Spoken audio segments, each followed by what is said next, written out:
niya ako.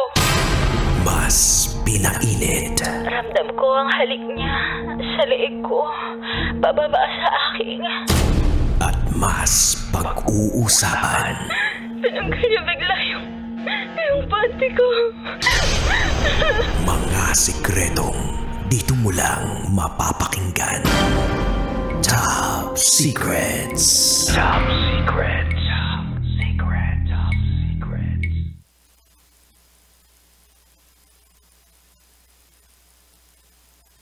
At tayo po'y nagbabalik, kapiling pa rin si DJ Rocky sa programang Top Secrets. Kasama ang ating top secret sharer na si Katie overseas ang kanyang lugar. Hello Katie, nandiyan ka pa ba? Hello po. Ayan, Katie, sabi mo, pinagmumura mo siya nung kung ano-anong pinagsisend niya sa mga kaibigan mo. Opo. Through chat. Chat and call. Kasi hindi ko na po siya, nainis na po talaga ako. Kasi para pong nagmukha akong, napahiya po ako sa mga friends ko. Na parang tinatanong nila ako kung bakit niya kailangan gawin na gano'n. Ano bang meron sa amin. Mhm. Kasi ang mga sinabi niya po is parang, alagaan niyo si Katie, huwag niyo hayaang malasing, let me know kung nasaan na kayo. Parang gano'n po siya mag-chat. So, napahiya po ako. Napahiya ka o natakot ka at the same And time? also, natakot po ako kasi hindi po alam ng mga friends ko at the same time, hindi po alam ng friends ko na nagkaroon kami ng gano'n dati. Na parang may good feelings kami sa isa't isa. At the same time, natakot po ako kasi super creepy po nung gano'n. Hindi pa po ako naka-experience ng mga gano'ng bagay. Mhm. Kasi para sa'yo tapos na eh. Tapos sa kanya hindi pa pala Yes. tapos. Opo. Mhm. And aminado ka naman na hindi dapat ginagawa o hindi mo dapat ginawa yung ginawa mo dati, 'di ba? Na tinapos mo na nga, 'di ba? Tapos biglang siya naman ngayon nakiki-close dun sa mga iba nyo pang mga kaibigan at pinaparamdam, parang binibigyan pa ng idea kung ano yung naganap Opo. sa inyo sa nakaraan ninyo. So ngayon, kumusta na kayo? Like, ano na, So, completely blocked na siya? Ano na? ayun nga po yung ginawa ko nung paalis na ako ng Pilipinas. Blinak ko po siya ng socials ko. So, ang nangyari naman po, so, yung kinasal po namin na friend that time na umuwi ako, nag-message po siya na, alam mo ba ikakasal na siya, tapos may anak na may parang buntis yung babae. Sabi ko, talaga ba? Then good for him. Sabi ko, I wish na maging maganda yung ganun-ganun pa ako. Tapos, bigla na lang pong email sa akin. Hindi ko po alam kung paano niya nakuha yung email address ko kasi hindi nga po niya ako Etong si nakikita Filipino guy, nag-email sa'yo. Opo, like Gmail. Okay, o tapos, anong sinasabi dun Tas sa email? nangangamusta siya na parang, "Kamusta ka na? Sana maibalik pa natin yung dati."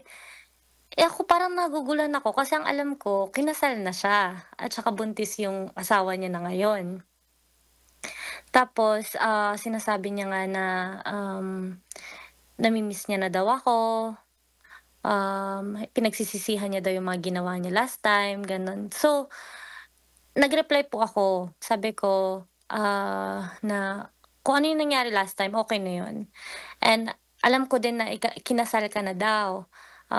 Sabi ko, "Good luck," ganito, ganyan. Sabi ko, "Maybe ito na yung last time na makakarinig ka sa'kin," ganito, ganyan. Ta's nag-reply na naman po siya. Ang nakaka-weird pa, hindi po siya nag-reply nung after ko siyang i-message. Reply po siya like 2 days after. Ta's Mhm. parang So, expecting ka na magre-reply siya agad-agad? hindi po, kasi Ay, hindi nawi-weirduhan naman. nga ako. Hindi po, na-weirduhan lang ako kung bakit. Ta's dun ko lang na-realize na parang siguro gusto niyang pahabain yung conversation namin. Mhm. So, nag-reply ka pa ba dun sa reply niya sa'yo? Sinabi ko po, sabi ko, "Bakit alam mo 'tong email ko?" Gano'n po, parang inaano ko siya. Tsaka sabi ko, "I think kaya dito ka sa'kin nag-email or dito ka sa'kin start ng conversation is alam kong hindi gusto 'to ng asawa mo." Ayun po ang sabi ko. Kaya ayoko kasing makasakit ng ibang tao, lalong-lalo na ng babae. Kaya please stop messaging me. So, nag-stop ba siya mag-message sa'yo pagkatapos mong i-email yun sa kanya? Hindi po, hanggang ngayon po nagme-message siya. Hindi po ako marunong mag-block sa Gmail kasi. Kaya hindi ko po siya nire-replyan. May blocking dyan. Wait lang, tuturuan kita. So, ngayon, pupunta ka sa email mo. Tapos, dun sa Opo. email mo, ang gawin mo, pindutin mo yung mismong pangalan niya, Opo. yung account niya. Ngayon, dun, pag naka-mobile ka ha, pindutin mo Opo. yung account niya. Tapos, ang gawin mo, hala, oo nga no, paano ba to? Ay, oo. Nagagawa to pagdating sa, ayan o, pagdating dun sa email niya, di ba, buksan mo yung email niya. Pag gayon, merong 3 dots dun sa ilalim ng star. Opo. So, ngayon, pindutin mo yung 3 dots na yon. Tapos, dun sa mga options na makikita mo bigla, dun sa pinakadulo, di ba, cancel. Yung pangalawa sa dulo, may nakalagay block, blah, blah, blah, blah. So, dun mo na siya mabablock. Ba't wala po sa akin? Hala, baka hindi Gmail yan. Naka-mobile ka ba? Opo, Gmail po to. Wala pong kaya po ako natatakot po ako baka mawala yung Gmail ko kasi Hindi ba, ginagamit ko sa i-search mo, makikita mo yan. Kumbaga, may Google naman eh. How to block blah blah blah on Gmail. Makikita mo yan.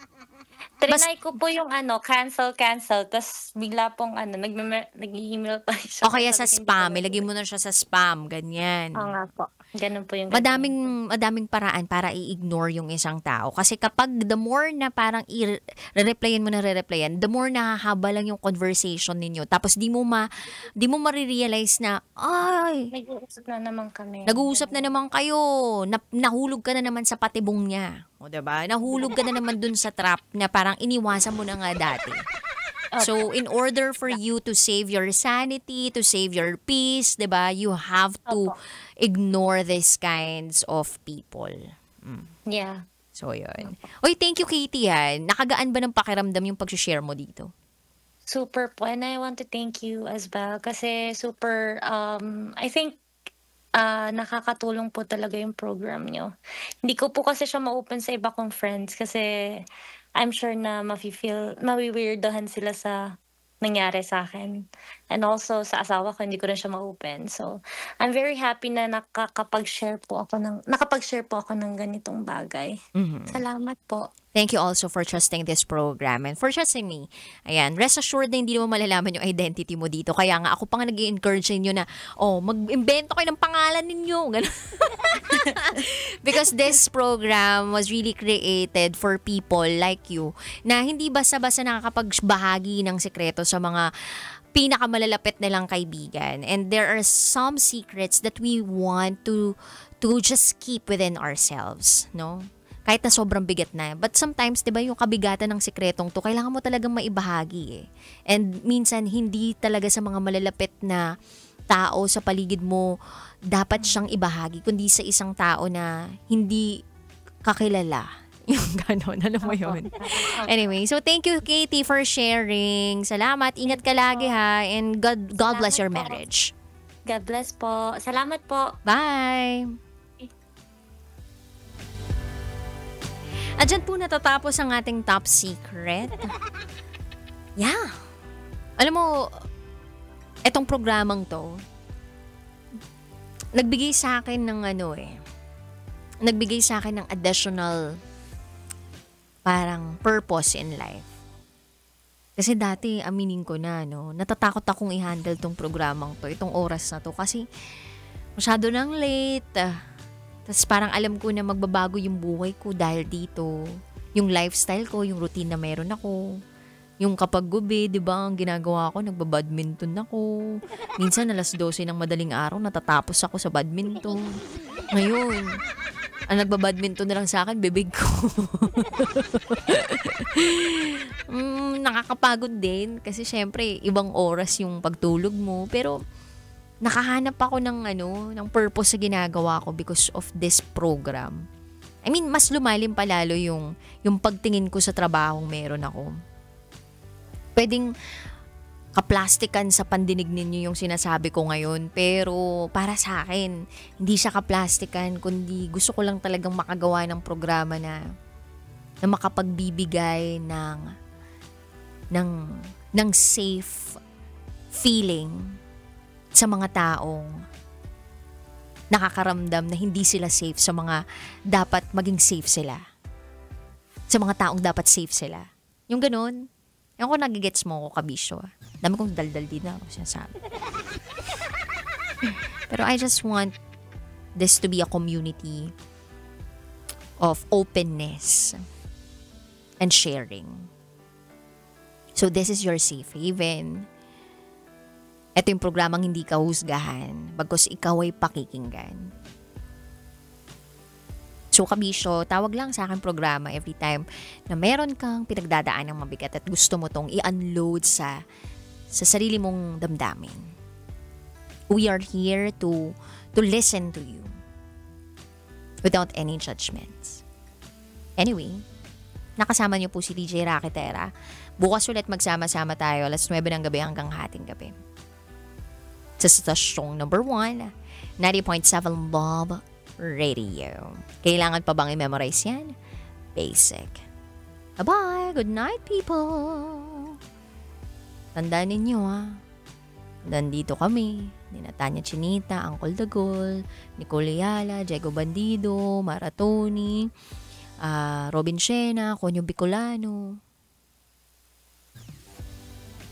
Kailangan pa bang i-memorize yan? Love Radio. Basic!